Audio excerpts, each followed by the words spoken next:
Devil से शादी। निमी और मिता दोनों किचन में जाकर देखते हैं कि सारे हेल्पर और शेफ गेस्ट के लिए स्नैक्स बना रहे थे। तभी निमी ने उनको इंस्ट्रक्शन देते हुए कहा, आप लोग हटिए, चाय मैं बना देती हूँ। ये बोलकर निमी ने चाय के लिए पानी डाला और फिर उसमें चाय पत्ती डाल दी, जिसे देख मिता ने अपना खुरापाती दिमाग चलाते हुए कहा, निमी इतनी कम पत्ती क्यों डाली है, टेस्ट नहीं आएगा। ये बोलकर मिता ने पानी में और 2 चम्मच चाय पत्ती डाल दिया। मिता की बात सुनने के बाद निमी ने कुछ सोचते हुए कहा, इसमें हम काली मिर्च और तेज़पत्ता भी डाल सकते हैं, और अगर उससे भी मज़ा नहीं आया तो हम इसमें लाल मिर्च भी डाल सकते हैं। ये सुनकर मिता फुल एक्साइटमेंट के साथ बोली, तो फिर इतना सोचना क्या, सीधे डालो। ये बोलकर उन दोनों ने उस चाय में काली मिर्च, लाल मिर्च और तेज़पत्ता सब डाल दिया। इसके बाद निमी ने कहा, हाँ अब रंग अच्छा आ रहा है, लेकिन वेट, चीनी तो रह ही गई। ये बोलकर निमी ने लगभग आधा डिब्बा चीनी उस चाय में डाल दी। तभी मिता ने वहाँ रखे कुछ स्नैक्स को देखकर पूछा, ये सब उस समर के लिए है ना? मिता का सवाल सुनकर शेफ ने हाँ में अपनी गर्दन हिला दी।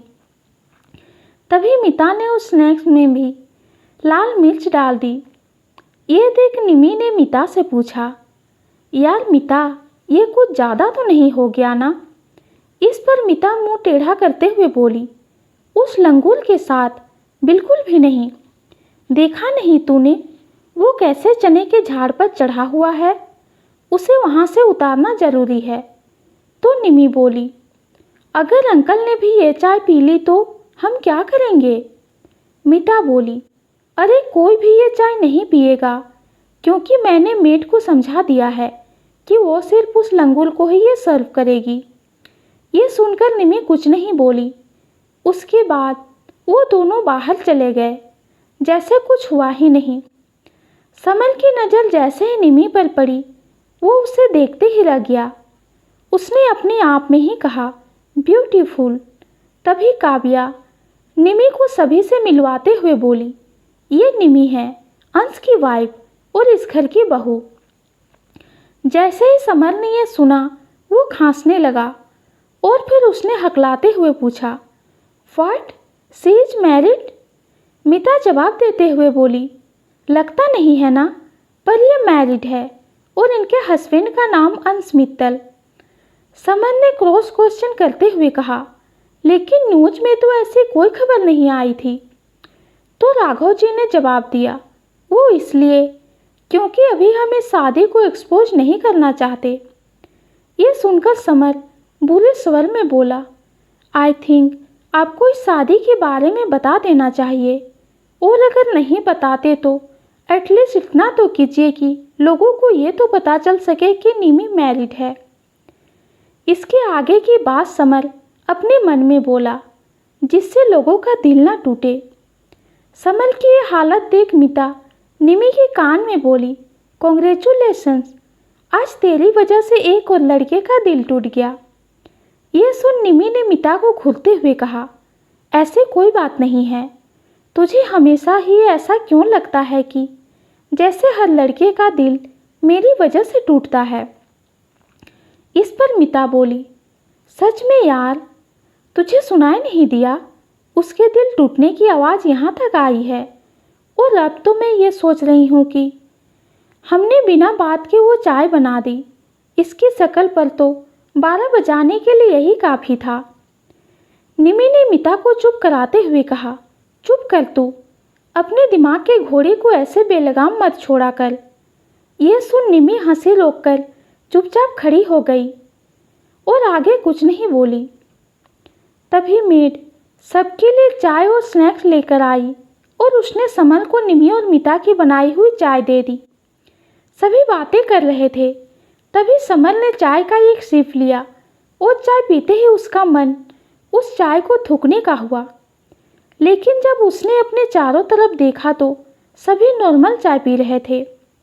उसे थोड़ा अजीब लगा और उसने जैसे तैसे करके उस शिप को अंदर ले लिया। उसके बाद उसने चाय वापस रख दी। बेचारा करता भी क्या, उसकी चाय ऐसे थी जो ना निगलने बन रही थी और ना ही गटकने। उसके बाद उसने स्नैक्स खाने के लिए सोची और जैसे उसने स्नैक्स उठाकर खाया वैसे ही मिर्च की वजह से उसकी हालत ख़राब हो गई। उसकी ऐसी हालत को निमी और मिता बहुत इंजॉय कर रहे थे। तभी मिता एक बार फिर से बोली, अब मज़ा आया ना, बड़ा आया खुद को हीरो समझने वाला। मिता की बात सुनकर निमी ने कहा, यार तूने इस बेचारे के साथ कुछ ज़्यादा ही नहीं कर दिया। मिता ने तुरंत अपनी बात पर अड़ते हुए कहा, बिल्कुल भी नहीं, तू नहीं जानती इसे, ये कभी नहीं बदलेगा। वहाँ बैठे सभी लोग आपस में बातें कर रहे थे, लेकिन समर चुपचाप पानी पे पानी पिए जा रहा था। तभी वहाँ अंश आ गया। उसे देखकर मिस्टर भाटिया ने उसे बैठने को कहा तो अंश भी वहाँ बैठ गया। तभी एक मेड आई और अंश को भी वही चाय सर्व कर दी जो समर के लिए बनी थी। जैसे ही मिता और निमी का ध्यान इस बात पर गई, उन दोनों की हालत खराब हो गई, क्योंकि अब तक अंश ने चाय का कप हाथ में ले लिया था और अब वो कुछ नहीं कर सकते थे। मिता ने निमी को देखकर घबराते हुए कहा, यार भाई के हाथ में भी वही चाय है, अब क्या करें? अगर भाई ने वो चाय पी ली तो? मिता की बात पर निमी भी घबराते हुए बोली, कौन तू? तू है कौन? मैं तुझे नहीं जानती। ये बोल निमी वहाँ से भागने ही वाली थी कि मिता ने उसे पकड़ लिया और कहने लगी, मैं कौन हूँ ये मैं तुझे बाद में बताऊंगी, लेकिन अभी तू चुपचाप यहीं खड़ी रह और ये मत भूल कि इन सब में तेरा बराबर का हाथ था। निमी रोनी से सूरत बनाकर बोली, तो बहुत बुरी है मिता। इसी बीच इन दोनों की नज़र अंश पर गई जो चाय पीने ही वाला था। उसे चाय पीते देख निमी और मिता दोनों एक साथ बुदबुदाते हुए बोली, नहीं नहीं प्लीज़ नहीं। लेकिन उनके ऐसा कहने से क्या होने वाला था। अंश ने चाय पी और उसके टेस्ट से उसने अपनी आंखें बंद कर ली और फिर जहाँ निमी और मिता खड़ी थी वहाँ देखने लगा। अंश को अपनी ओर देखते हुए जानकर ही वो दोनों डर गई और दोनों ने ही मासूम सी शक्ल बना ली। तभी निमी ने धीरे से अपनी कान पकड़कर कहा, सॉरी। ये देख अंश कुछ नहीं बोला और पूरी चाय खत्म कर दी। उसे पूरी चाय पीता देख निमी और मिता के पसीने छूटने लगे और मिता निमी के कान में धीरे से बोली, यार इतनी गंदी तीखी मीठी घटिया चाय भाई ने पी कैसे ली? निमी ने भी हैरान होते हुए कहा, पता नहीं यार। फिर दोनों ने देखा कि अंश वहाँ से उठकर अपने रूम में जा रहा था। ये देख निमी भी उसके पीछे चली गई। जैसे ही दोनों रूम में पहुँचे, निमी ने अंश के पीछे खड़ी होकर कहा, सॉरी, हमें पता नहीं था कि वो मेड आपको भी वही चाय दे देगी। निमी ने ये बोला ही था कि तभी अंश ने पीछे पलटकर उसकी कमर को पकड़ लिया और उसे अपने पास खींचकर किस कर लिया। किस करने के बाद अंश ने निमी को जैसे ही खुद से दूर किया तो निमी ने उसे घूरकर देखा और गुस्से से बोली, मैं आपसे सॉरी बोल रही थी ना, फिर किस करने की क्या ज़रूरत थी? तो अंश ने सीरियस टोन में कहा, मैं तुम्हें उस चाय का टेस्ट देना चाहता था। आई होप तुझे टेस्ट आ गया होगा। निमी अब आगे कुछ नहीं बोली और गुस्से में बाथरूम चली गई और अंश अपना काम करने के लिए स्टडी रूम में चला गया। कुछ देर बाद निमी मिता के रूम में गई तो देखा कि वो एकटक खिड़की से बाहर देखे जा रही थी। ये देख निमी उसके पास गई और उसने पूछा, क्या हुआ मिता, ऐसा क्या देख रही हो? मिता बिना किसी भाव के बोली, कुछ नहीं हुआ निमी, बस ऐसे ही उस चिड़िया को देख रही थी। कितने खुश रहते हैं ना ये सब, इनकी ज़िंदगी में कोई तकलीफ नहीं होती, वो जहाँ दिल करता है वहाँ उड़ जाती है। मिता की ऐसी बातें सुन निमी ने उसे समझाते हुए कहा, मिता तू फिर से ऐसे बहके बहके बातें करने लगी, तो वो सब भूल क्यों नहीं जाती तभी मिता थोड़ी ऊंची आवाज़ में बोली, ऐसे कैसे भूल जाऊं मैं निमी? इतना आसान होता है क्या भूल जाना? मिता का ये गुस्सा देखकर निमी ने तुरंत बात बदलते हुए कहा, अच्छा छोड़ ये सब, तुझे पता है ना इस सेमेस्टर में हमें इंटर्नशिप करनी है, तो बता तूने कौन सी कंपनी में जॉब करने का सोचा है? निमी की बात सुनकर मिता खुद को नॉर्मल करने की कोशिश करते हुए बोली, उसमें इतना क्या सोचना, अपनी कंपनी है ना, वहीं इंटर्नशिप कर लेंगे, बस तू भाई से बात कर लेना। निमी ने भी इस बारे में सोचते हुए कहा, तू सही कह रही यार, मैं अंश से बोलती हूँ कि वो हमें अपनी कंपनी में इंटर्नशिप करने की परमिशन दे दे। ये कहते ही निमी अपने रूम में जाकर अंश को गौर से देखने लगी। अंश अभी अभी नहाकर आया था, इस वक्त उसके बाल भी गीले ही थे। जैसे ही अंश को अपने ऊपर किसी की नज़र महसूस हुई, उसने निमी की तरफ देखा जो उसे अपलक देखे जा रही थी। अंश धीरे धीरे चलकर निमी के सामने आ गया और चुटकी बजाते हुए बोला, अभी तो तुम गुस्से में थी, तो मुझे लगा कि मुझे ही तुम्हें लेकर आना होगा, पर तुम तो खुद ही आ गई और ऊपर से तुम मुझे ऐसे घूर भी रही हो। अंश की ऐसी बातें सुनकर निमी झेप गई और फिर उसने धीमी सी आवाज़ में कहा, वो मुझे आपसे कुछ बात करनी है। इस पर अंश कुछ नहीं बोला और निमी को अपनी गोद में उठाकर उसे बेड पर ले गया, फिर खुद उसके ऊपर आकर उसके बाल को कानों के पीछे करके बोला, बोलो, मैं सुन रहा हूँ। निमी ध्यान से अंश की सारी हरकतों को नोट कर रही थी और उसे यह सब बहुत अच्छा लग रहा था। तभी अंश ने फिर से कहा, निमी बताओ क्या बात करनी थी?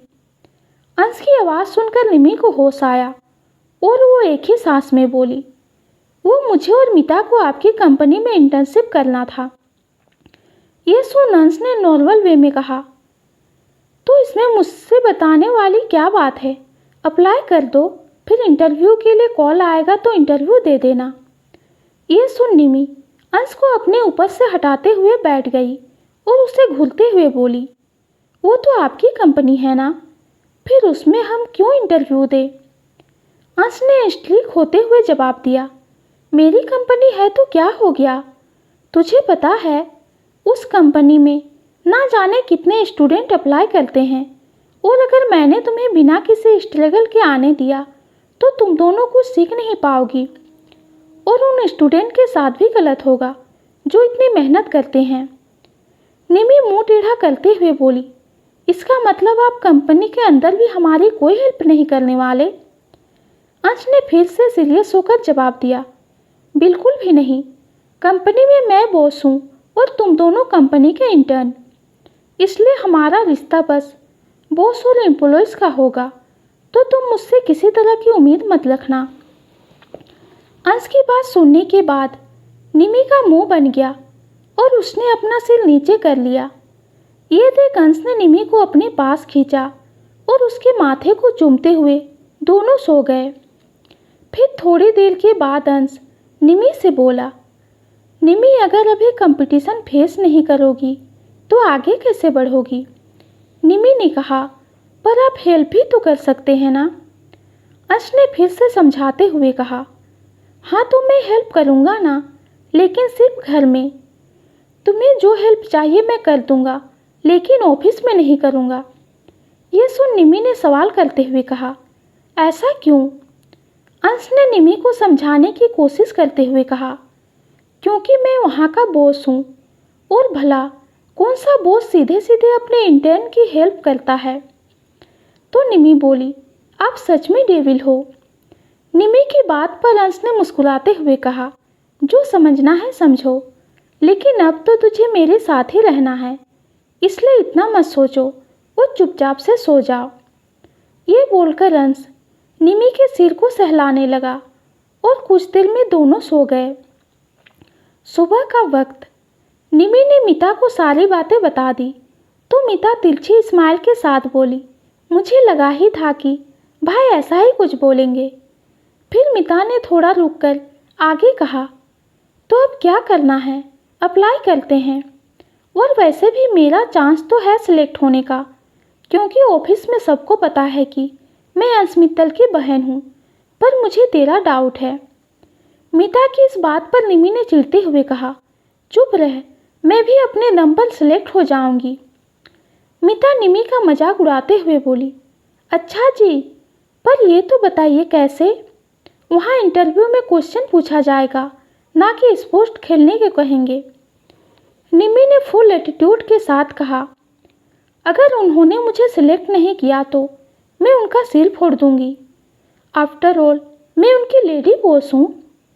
मीता ने एक बार फिर से निमी का मजाक उड़ाने के लिए हंसते हुए कहा, हाँ हाँ, जिसका किसी को पता नहीं है।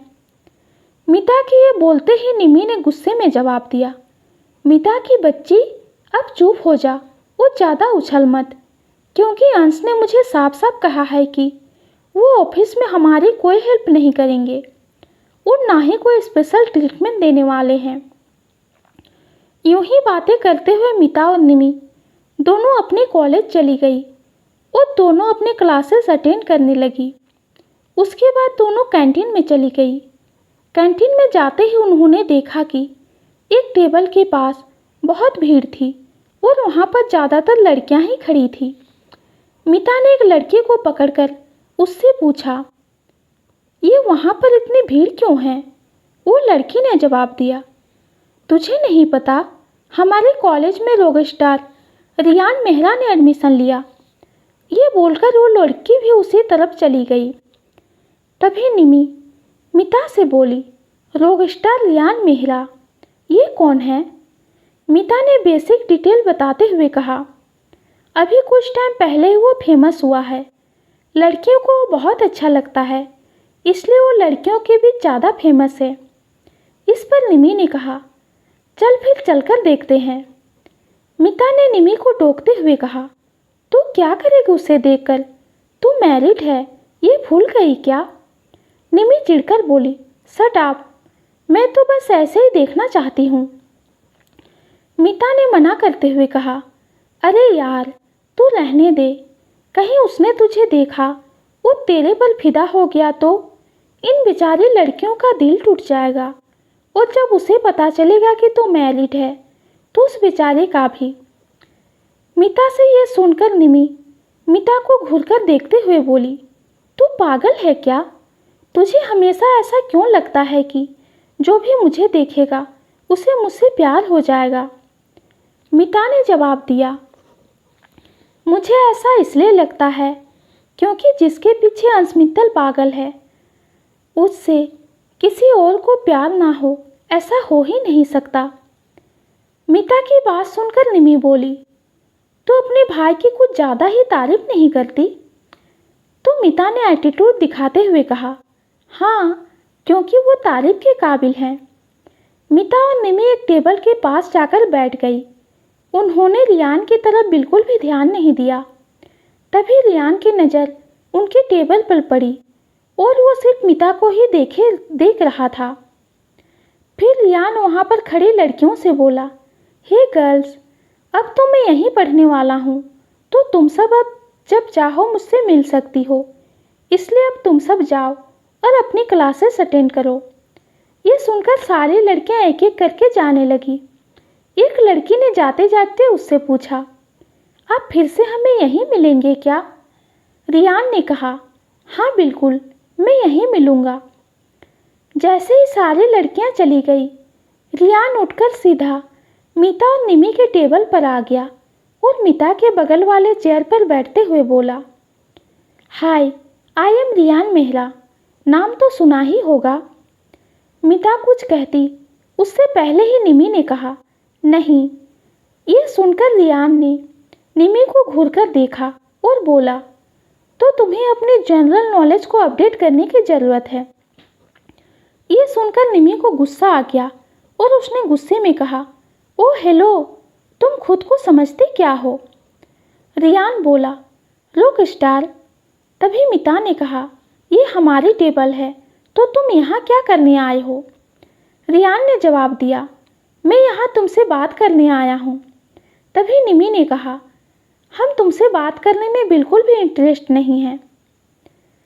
रियान भी तपाक से बोला, मैं कब कहा कि मैं तुमसे बात करने आया हूँ। फिर उसने मिता की तरफ देखते हुए कहा, क्या तुम आज शाम मेरे साथ कॉफ़ी पीने चलोगी? मिता ने जवाब दिया, बिल्कुल भी नहीं। ये सुनकर निमी हंसने लगी। तो रियान ने निमी की तरफ देखते हुए कहा, अपने ये कोलगेट वाले दांत दिखाना बंद करो। निमी कुछ नहीं बोली। तो फिर रियान ने मिता की तरफ देखते हुए कहा, पता है जब से मैंने तुम्हें देखा बस तुम्हें देखता ही रह गया। शायद लोग इसी को लव एट फर्स्ट साइट बोलते हैं। तभी निमी बोली, उफ ये फिल्मी लाइन। इस पर रियान ने भड़कते हुए कहा, तुम्हारी प्रॉब्लम क्या है? कहीं तुम अपनी फ्रेंड से जल तो नहीं रही हो? क्योंकि मैं तुम्हारे होते हुए इसे पसंद करने लगा। आई कैन सी तुम बहुत सुंदर हो, लेकिन मेरा यह दिल तुम्हारी फ्रेंड पर आ गया है। फिर रियान ने आगे कहा, लेकिन मैं पूरा श्योर हूँ कि तुम्हारा बॉयफ्रेंड होगा, और नहीं भी हुआ तो तुम्हारी खूबसूरती देखकर जरूर किसी माफिया का दिल तुम पर आ ही गया होगा। और तुमसे दिल लगाकर मुझे मरने का कोई शौक नहीं है। नाउ शट अप, मुझे मेरे प्यार पर कॉन्सेंट्रेट करने दो। रियान के मुंह से ये सारी बातें सुनकर मिता को बहुत हंसी आई और उसने हंसते हुए कहा, यू आर राइट। इससे जिसने भी दिल लगाया है लास्ट में उसका दिल टूटा ही है। ये सुनकर निमी बोली, मिता चुप कर तू, और तू इसकी बकवास क्यों सुन रही है? मिता ने हंसते हुए जवाब दिया, मैं तो तुम दोनों की बकवास एंजॉय कर रही हूँ। तभी रियान ने निमी की बात बीच में ही काटते हुए कहा, बेबी इग्नोर हर। रियान के मुंह से मिता के लिए बेबी सुनकर निमी ने गुस्से से रियान पर पानी फेंक दिया और बोली, तुम मिस्टर रोडसाइड रोमियो मेरी फ्रेंड को बेबी बुलाने की हिम्मत मत करना। रियान ने भी गुस्से में अपनी जगह से उठते हुए कहा, तुम्हारी हिम्मत कैसे हुई मेरे ऊपर पानी फेंकने की? ये बोलकर रियान ने निमी पर जूस फेंक दिया और फिर अपनी बात को आगे बढ़ाते हुए बोला, और रही बात बेबी कहने की, तो ये मेरी होने वाली गर्लफ्रेंड है। मैं इसे किसी भी नाम से बुला सकता हूँ। अपने लिए गर्लफ्रेंड सब सुनकर मिता रियान को घूरकर देखने लगी, पर रियान को कोई फर्क नहीं पड़ा। वो तो बस निमी से लड़ने में लगा हुआ था और दोनों एक दूसरे पर एक एक करके सारी खाने की चीज़ें फेंक रहे थे। तभी निमी की नज़र एक टेबल पर गई जहाँ पर केक रखा था। उसने वहाँ जाकर केक का टुकड़ा लिया और रियान पर फेंक दिया, जो सीधे जाकर उसके चेहरे पर लगा। ये देखकर सभी स्टूडेंट हंसने लगे। वहीं मिता खुद को इस लड़ाई से बचाने में लग गई और वो जाकर एक टेबल के पीछे छिप गई। तभी रियान ने भी जाकर उस केक का टुकड़ा लिया और निमी के चेहरे पर लगा दिया। उसके बाद क्या था, दोनों एक दूसरे पर भाग भाग कर केक फेंक रहे थे। तभी वहाँ पर आदि और माला आ गए और कैंटीन का ये हाल देखकर दोनों हैरान होकर इधर उधर देखने लगे। फिर उन दोनों की नज़र निमी और रियान पर गई, जो बच्चों की तरह लड़ रहे थे। आदि और माला दोनों भागकर उनके पास गए और उन्होंने दोनों को पकड़ लिया। तभी निमी ने माला से कहा, दी छोड़िए मुझे, इस लंगूर की तो मैं आज नाक काट कर रहूँगी। तभी रियान भी बोला, छोड़ो मुझे, इस चुड़ैल की तो मैं आज चोटी काट कर रहूँगा। ये क्या हंगामा लगा रखा है कैंटीन में। तभी एक तेज आवाज़ चारों तरफ गूंजी तो सभी स्टूडेंट उस तरफ देखने लगे। मिता ने भी उस ओर देखकर घबराते हुए कहा, प्रिंसिपल सर कैंटीन में। तभी प्रिंसिपल ने चारों ओर के नज़ारे पर अपनी नज़र दौड़ाई और फिर कहा, आप दोनों अपना हुलिया ठीक करके 10 मिनट में मेरे ऑफिस में आइए। ये बोलकर प्रिंसिपल सर गुस्से में वहाँ से चले गए। तभी निमी ने रियान को देखकर गुस्से में कहा, यह सब तुम्हारी वजह से हुआ है। रियान ने भी क्रॉस क्वेश्चन करते हुए कहा, अच्छा जी, मेरे ऊपर पानी किसने फेंका था? तभी माला उन दोनों को रोकते हुए कहा, अरे चुप करो, तुम दोनों जल्दी से फेस साफ करके सर के पास जाओ और जाकर सॉरी बोल देना। माला की बात सुनकर दोनों ने हाँ में सिर हिला दिया। कुछ देर बाद दोनों अपना सिर नीचे करके प्रिंसिपल सर के ऑफिस में खड़े थे। प्रिंसिपल सर काफ़ी देर से दोनों को डांटे जा रहे थे। तभी उन्होंने रियान से कहा, रियान, तुम्हें अपनी इमेज की जरा से भी फिक्र नहीं है। तुम भूल गए कि तुम एक रॉक स्टार, एक पब्लिक फिगर हो। रियान ने धीमी आवाज़ में कहा, I am sorry dad. Riyan के मुंह से प्रिंसिपल सर के लिए डैड सुनकर निमी उसे हैरानी से देखने लगी। तभी प्रिंसिपल सर बोले, जस्ट शट अप। मैंने तुझे समझाया है ना कि कॉलेज में मुझे डैड मत बोलना। रियान ने नज़रें नीचे झुकाते हुए जवाब दिया, सॉरी सर। तभी प्रिंसिपल निमी को देखते हुए बोले, आई होप तुम इस बारे में किसी को नहीं कहोगी। ये सुन निमी ने एक स्माइल के साथ कहा, डोंट वरी सर, मैं किसी को कुछ नहीं बताऊंगी। तभी प्रिंसिपल आगे बोले, लेकिन आज जो तुम दोनों ने किया है उसकी सज़ा तुम्हें ज़रूर मिलेगी। तुम दोनों आज से एक हफ्ते तक लाइब्रेरी की सफाई करोगे और सारी बुक भी अरेंज करोगे। ये सुनकर निमी और रियान दोनों ने एक साथ चौंकते हुए कहा, क्या? प्रिंसिपल उनकी बात सुने बिना ही आगे बोले, अब जाओ तुम। दोनों अपना फेस नीचे करके वहाँ से बाहर आ गए और एक दूसरे को कोसने लगे। तभी मिता निमी के पास आई और उसने पूछा, निमी क्या हुआ? सर ने क्या कहा? निमी रोनी सी शक्ल बनाते हुए कहा, हमें एक हफ्ते तक लाइब्रेरी की सफाई करने को कहा है। ये सुनते ही मिता जोर से हंसने लगी। उसको हंसते हुए देख रियान ने एक बार फिर से फ्लर्ट करते हुए कहा, तुम्हारी ऐसी हंसी के लिए तो मैं ऐसी 100 सज़ा लेने को तैयार हूँ। ये सुनकर निमी ने इरिटेट होते हुए कहा, फिर से फिल्मी लाइन। तो रियान गुस्से में उसकी तरफ देखकर बोला, शट अप। और फिर उसने मिता की तरफ देखकर पूछा, वैसे हमारे कॉफ़ी डेट का क्या हुआ? मिता ने जवाब दिया, अरे इतनी जल्दी भी क्या है, अभी अभी तो मिले हो और अभी तो तुम मिता को ठीक से जानना भी नहीं। ये सुनकर रियान बोला, फिर देर किस बात की है, तुम अपने बारे में मुझे अभी बता दो। तभी निमी ने बीच में टोकते हुए कहा, मजनू जी, शायद आप भूल रहे हो कि अभी हमें लाइब्रेरी की सफाई करनी है, तो अब अपनी ये आशिकी फिर कभी दिखा लेना। निमी ये बोलकर रियान को वहाँ से लेकर चली गई। अब क्या होगा निमी और रियान का?